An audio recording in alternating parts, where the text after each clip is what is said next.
Well, everybody, Gobi, thank you. we have got the South African national bird right here. Apparently it's quite a rare sighting to see here on Amakhala. Those of you who don't know what the South African national bird is the blue crane. Standing at 110 centimeters, 4 to 5 kilograms. Male slightly bigger than the female.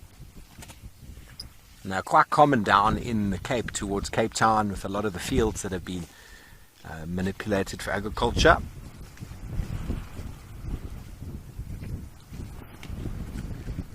Enjoying natural grasslands, wetlands and cultivated pastures and croplands.